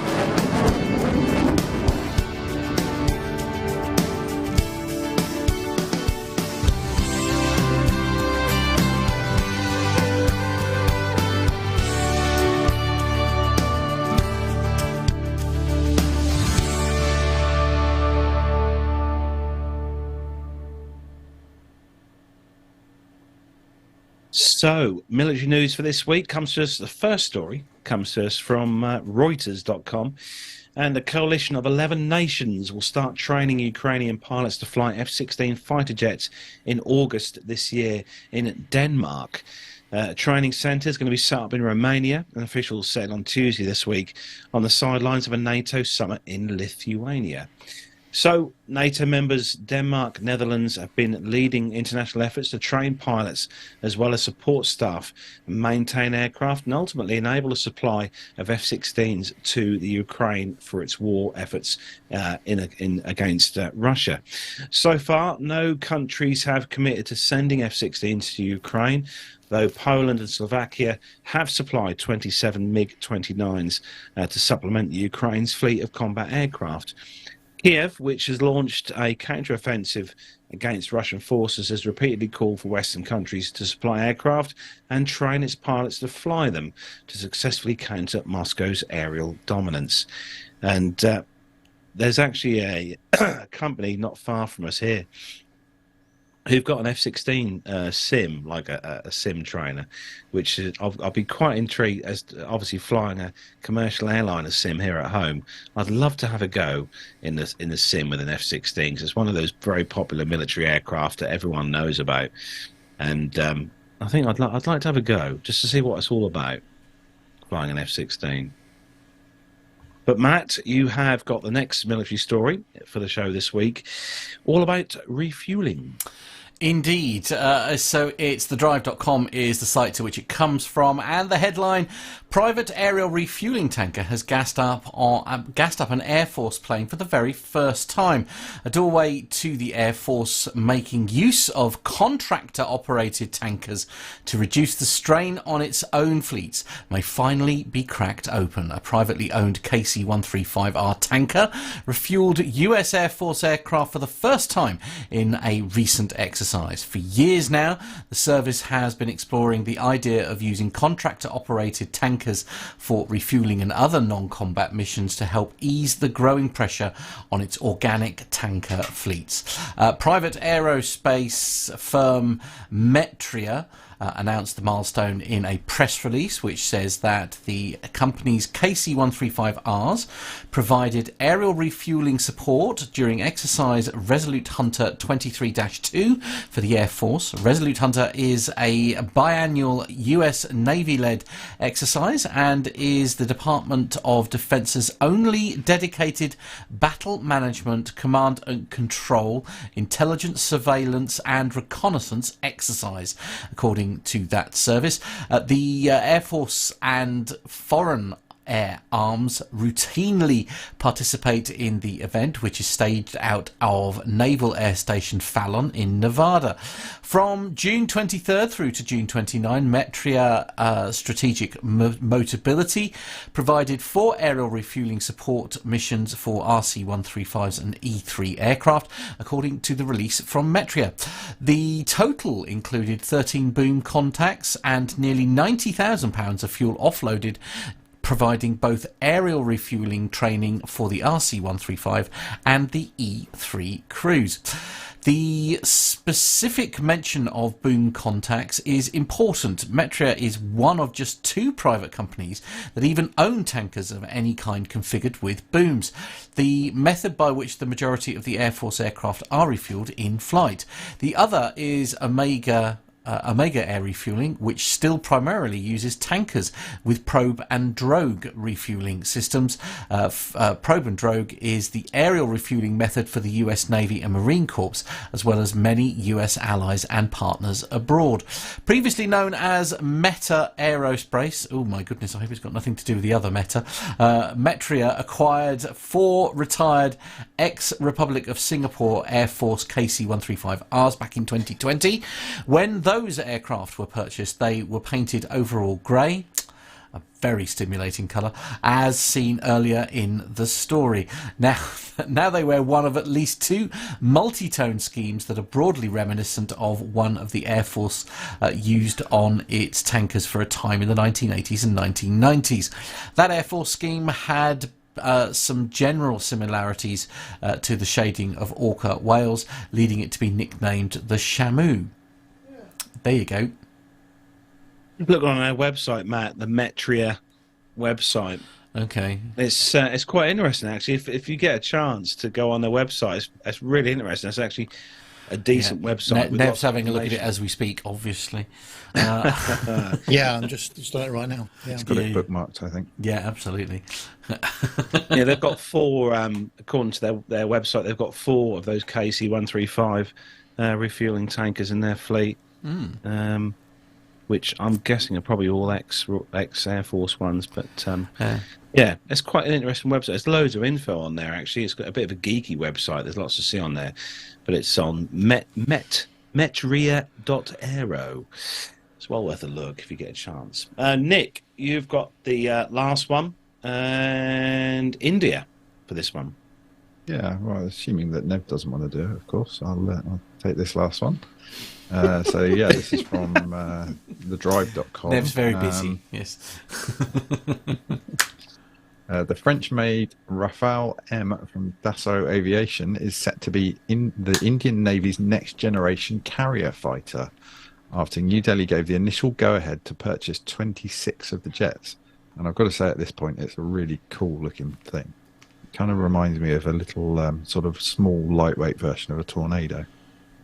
The navalized Rafale M, the land-based version, is already flown by the Indian Air Force, and it fought off competition from Boeing's FA-18 Super Hornet. and is planned to be acquired as part of a major French arms package that will also include 3 Scorpion-class diesel-electric attack submarines. Oh, we don't get those on the show very often, do we? It's announced today that the Indian Ministry of Defence's Defence Acquisition Council, which is in charge of procurement, had given the initial approval for the purchase of the Rafale M's and 3 submarines. That announcement came just ahead of a planned visit to France by Indian Prime Minister. Let's go with that. More specifically, the French arms deal will include 4 two-seat Rafales, which will be used for training. Presently, there is no two-seat version of the navalised Rafale M, so it's not clear if these 4 aircraft will be a new India-specific model or whether they will be the land-based two-seaters as used by the Indian Air Force and others. Not only has the Rafale already in service with the Indian Air Force in its land-based configuration, but it's also racked up an impressive list of export successes, including a huge order also for the land-based version from the United Arab Emirates. On the other hand, Boeing will likely be disappointed not to build on its previous sales to India of other high-end defence technology, including the Apache attack helicopters and the P-8 maritime patrol aircraft. That said, any momentum behind the Super Hornet offer seems to have been lost some weeks ago, while the US reportedly having lapsed at the end of June, leaving the Rafale as the only contender. But yeah, that's a cool-looking aircraft. I've actually not heard of that before. Have any of you guys come across that one before? No, but I expect Jonathan Warner has. Yes, I imagine. Who's in the chat room? I mean, it's grey and it's got lots of blowy-uppy things on the bottom. But look, it's cool. Look at it. Is it? Actually, Jonathan Warner was just saying back in the chat room that apparently one of those Metria 135 tankers was at Riyadh last weekend at the air show. So yeah. On that note, actually, I will hopefully I was due to catch Jonathan Warner today for a little chat, to a bit of a debrief on Riyadh, because if there's anyone to ask about how Riyadh was this year, it's going to be Jonathan Warner, as he was there like 6 years before the show started last weekend. So hopefully next week, he's assured me that we'll be catching up with, or I'll be catching up with Jonathan next week for a little sit down and chat about how Riyadh was this year, because obviously they didn't have the best weather, guys, for the show this year. No, unfortunately. No, indeed. It was a bit of a shame, wasn't it? Bit of a shame. I feel very sorry for all the people that spend a lot of time. And I think the turnout was money. still good, though. I don't think it's sort of. I don't think people not didn't. No, actually, I read some of the comments. I know that the Riyadh Facebook page, the official Riyadh Facebook page, put a question and answer thing on their page. That was brave. This week. Yeah, it was. Yeah, but they put a question and answer thing on their page the beginning of this week, asking for people's feedback on what they thought about the show. And I have to say, I was expecting there to be a lot of negative feedback, but there was actually pretty much mostly all positive feedback. The only thing that people commented and moaned about at Riyadh this year was the toilets. Oh, okay. Apparently they were a bit. Well, they shouldn't be drinking from them. True, absolutely, yeah. Anyway, moving swiftly on. As you know, each week on the show, we like to give away a book. We like to do giveaways on the show because we obviously have a food books that are very kindly sent to us from Grub Street Publishing. So thanks to the guys over at Grub Street for sending us the books that we love to give away on the show. Aviation books. And Nev, you're in charge of this. What's going on, Nev? Oh, yeah, well, we're all over the shop this time because we've got some controversy in last week's competition. Let me just tell you the story. So the question was, where and when did the first Royal International Air Tattoo take place? So I put in the answer and all the rest of it, but it turns out that there could be more than one answer depending on how you phrase the question. So luckily, of course, Jonathan Warner was on hand to assist us, and he says, here comes the nerdiest answer you'll get for this week's competition. The International Air Tattoo, IAT, began its life in 1971, held at North Weald Airfield, but only for the first 2 years after rapidly outgrowing it. It then moved to RAF Greenham Common, where it stayed until 1985, growing bigger and bigger year after year. With the looming closure of Greenham Common, Fairford became its forever home, having been hosted there ever since, apart from 2000 and 2001, when Fairford had a massive upgrade to its runways and taxiways. Those two were held at RAF Cottesmore. In 1996, however, the IAT became RIAT, the Royal International Air Tattoo, after gaining royal status during its Silver Jubilee year. Fun footnote here, during the Saturday show this year, he met one of the creators of the International Air Tattoo and Royal International Air Tattoo, Tim Prince. He came into the FRIAT enclosure, which is Friends of the Royal International Air Tattoo, and was stood a few metres from him. He walked over to him, shook his hand and said, "Thank you for all that you and the late Paul Bowen created." He simply said, "This is the power of volunteers," and he's dead right. What an incredible moment that was for me, Jonathan says. I remember going to the shows in the early 90s as a kid and never missed one. I used to wait all year for that one day to come around again. From 2004, when I left school, I started doing all 6 days of the show, and I've been doing that ever since. Sorry to bore you all, but I'm sat at work waiting for a train, so I thought I would use the time. So what a great answer. Thank you, Jonathan. So what I have done, because there's 2 answers here, really. If it was the International Air Tattoo, it's 1971 at North Weald. But if it's the Royal International Tattoo, Air Tattoo, it's 1996. So what I've done, we did have both answers, actually. So what I've done, I have put all of those answers for both years, whether it was 1971 or 1996, into the London Biggin Hill Airport hat. So I shall now draw out a drum roll. A ticket, and let's see who the winner is this week.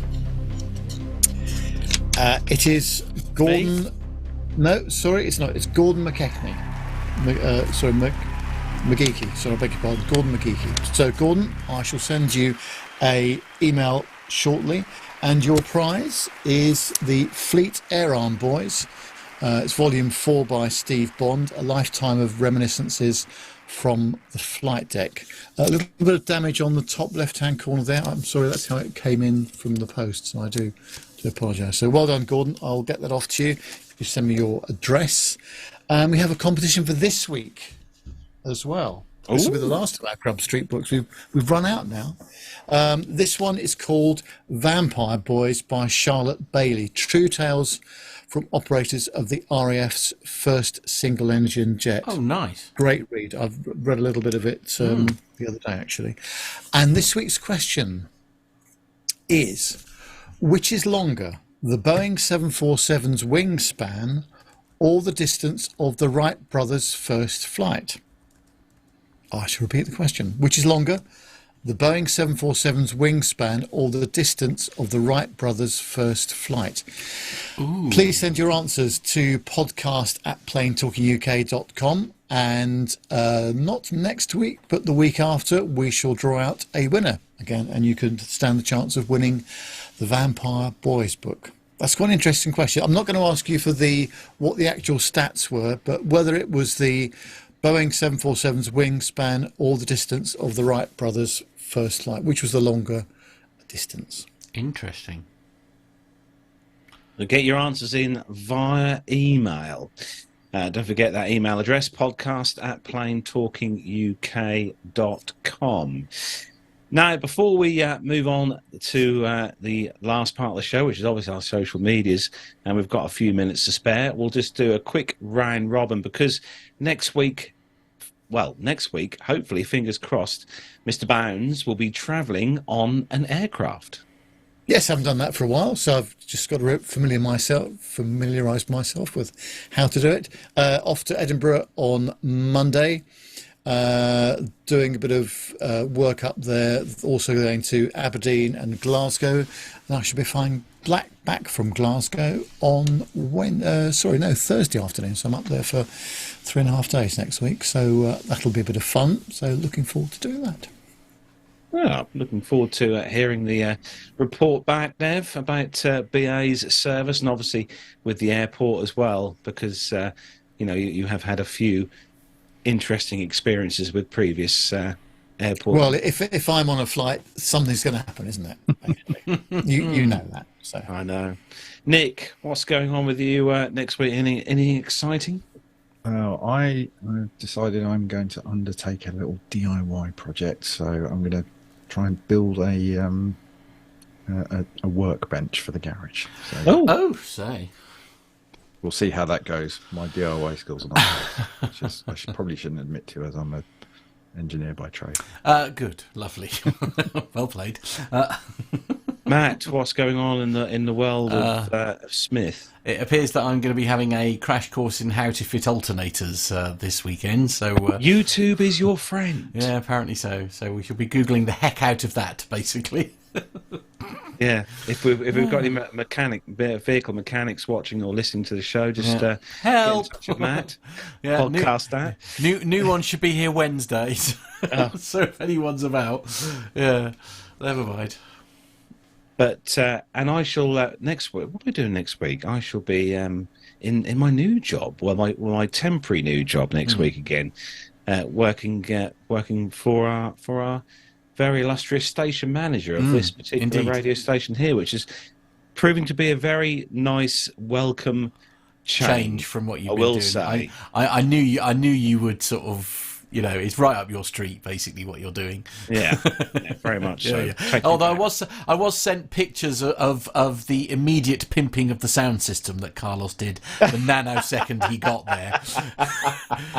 The picture simply said, "Can you tell Carlos has been here?" And I went, "Yes, I can." I was disappointed with the audio setup in the place. Has to be put right immediately. Yes, has to be put right. So to be fair, he's been badgering me for months to actually do something about it. So you've saved me a huge job. But anyway, yes, very good. So next week, unfortunately, guys, we do have a program for you, but it is a pre-recorded special show, and that is because Carlos is putting together a little something special. Perhaps you'd like to tell everybody what they can look forward to next week, Carlos. Yeah. So this coming Sunday, I'll be getting together with a couple of fellow sim users, home sim users, and we're going to be doing a special show all about sims, the Microsoft Flight Sim 2020, and also at the X-Plane 11 and the new X-Plane 12 as well. So we're going to be getting together on Sunday to chat about that. We're going to put the show together. We're going to chat about everything to do with the software, the hardware, and everything that goes together with making a home sim. Fingers crossed, hopefully, as well, Armando is going to be joining me for that particular recording as well, because Armando, as some of you may know, also is a home sim user as well. He uses, it's safe to say, Armando uses his sim incredibly properly for his training. But we have a place left on the show.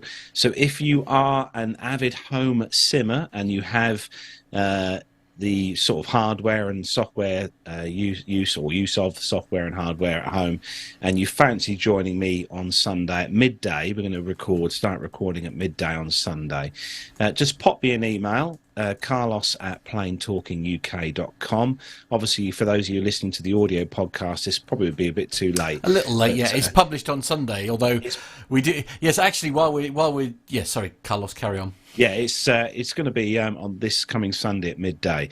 But if you are an avid home sim user, and like I said, you do have some hardware and software that you use on the Sims and want to join us for the discussion, we are going to have a deep delve into the good and bad points that are affecting the various platforms at the minute on offer. So that should be hopefully coming next week on the show. Indeed. And also, while we're talking about those who are downloading the show via the podcast platforms, we are aware of a bit of a problem with our... What's going on there, Matt? Well, we're not really sure. That's the problem. We've got a support ticket in with Libsyn, who is the company who post our podcast for us, basically. I promise you, doing it on a Sunday, but for some reason, I think it was Nev, actually, I think it was you that let me know this week that it didn't appear that it had gone.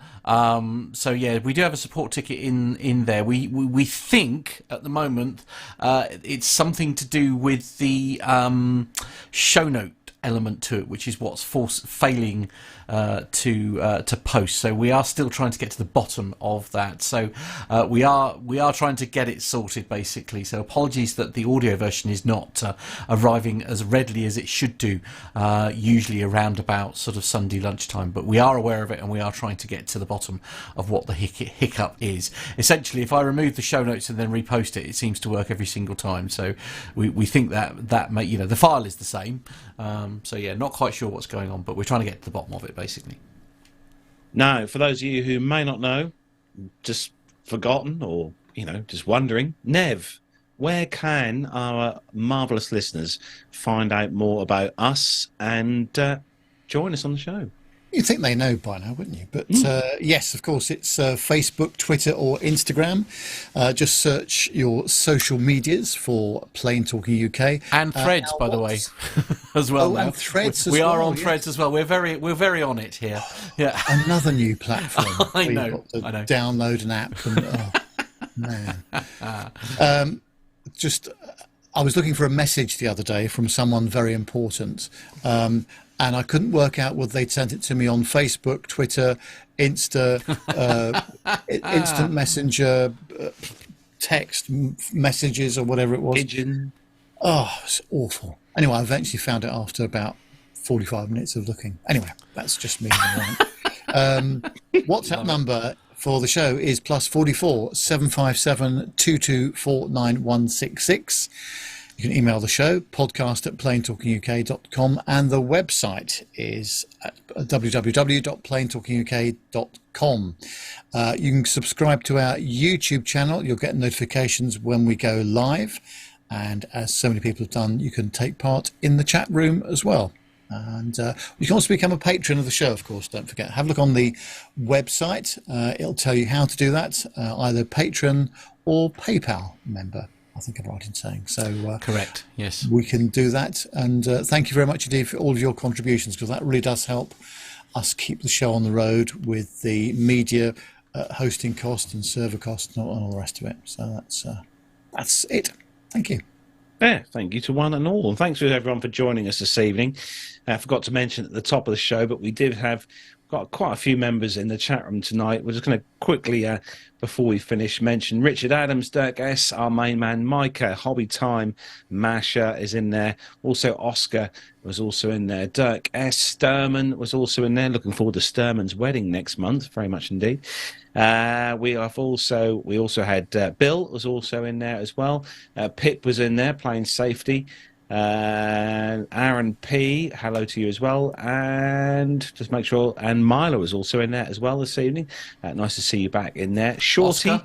Crosgrove, yeah, I did mention Oscar. I did mention, Shorty was in there as well. Good to see you in there. Richard Adams was also. Jonathan Warner, as we all know, was also in there.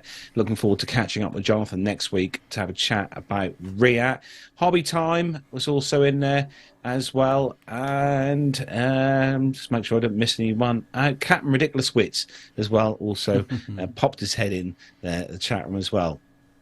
So thanks to everyone for joining us this evening on the show. Don't forget, next week we won't be live, but we will still have a very special flight sim show to bring you next week. And we'll be back live again on, I need to remember the dates now, it'll be Friday the 4th of August. Oh, for goodness sake. How is it almost August? I know, we're halfway through the year already. I know. But thanks, everyone, for joining us tonight. Great to see you all in there. Thanks to Nick for putting all the stories together for us this evening as well. Thanks to Nev for joining us as well from his home studios there. And obviously thanks for Matt as well for rushing into the PTUK Master Suite studios this evening and getting everything ready, even though his car is feeling slightly poorly right now. But we'll be back. Parts are on the way. We'll be back with that special show next Friday at 7 o'clock here on YouTube. So take care, everyone. Have a great weekend, whatever you're up to. And from me, Carlos, here in the home studio, and from Nev in his home studio, from Nick in his home studio, and from Matt in the PTUK Master Suite studios. Take care, and we'll see you again very soon. Bye, everyone. Say goodbye. Bye. Bye-bye. Bye.